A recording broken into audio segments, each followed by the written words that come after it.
সফটওয়্যারটা ওপেন করার পর যে সেটিংগুলো অবশ্যই করে নিতে হবে, স্টার্ট ড্রয়িং এ ক্লিক করবেন। কোথায় ক্লিক করবেন? স্টার্ট ড্রয়িং, ইউএন লেখে এন্টার। কি লেখে এন্টার? ইউএন লেখে এন্টার। টাইপ থেকে আমরা আর্কিটেকচারাল সিলেক্ট করব, প্রিসিশন থেকে 0 ফিট 0 এনসি, আর এনসি থেকে অবশ্যই ফিট ইউজ করব, ডিগ্রি মিনিট সেকেন্ড, ওকে দেব। ওকে।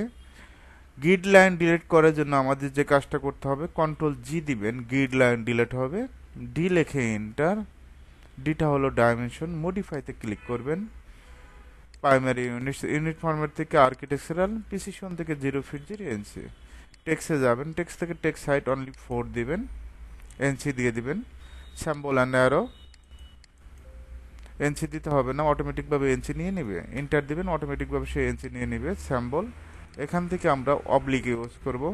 অ্যারো সাইজটা 3 এনসি, সেন্টার মার্কটা 2 এনসি। ওকে, সেট কারেন্ট, ক্লোজ। এখন আমরা লিমিট সেট আপ করবো, LIMITS, লিমিটস 0,0 দিব। এখন পেজের আকারটা কত ফিট চাচ্ছেন? আমি চাচ্ছি 200 ফিট, কমা আর একদিকেও 200 ফিট। এন্টার দেব। লিমিট কিন্তু সেট আপ হওয়া শেষ।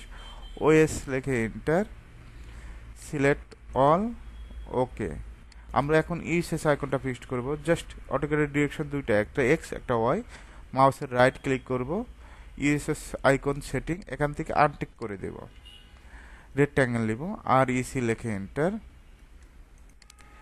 3 ফিট, কমা আর একদিকে 5 ফিট। এন্টার দেব। মেজারমেন্ট চেক দিব, DLI লিখে enter, first point, second point, এদিকে 5 ফিট। আমরা যদি এই পয়েন্ট থেকে এই পয়েন্ট চেক দেই, এদিকে আছে 3 ফিট।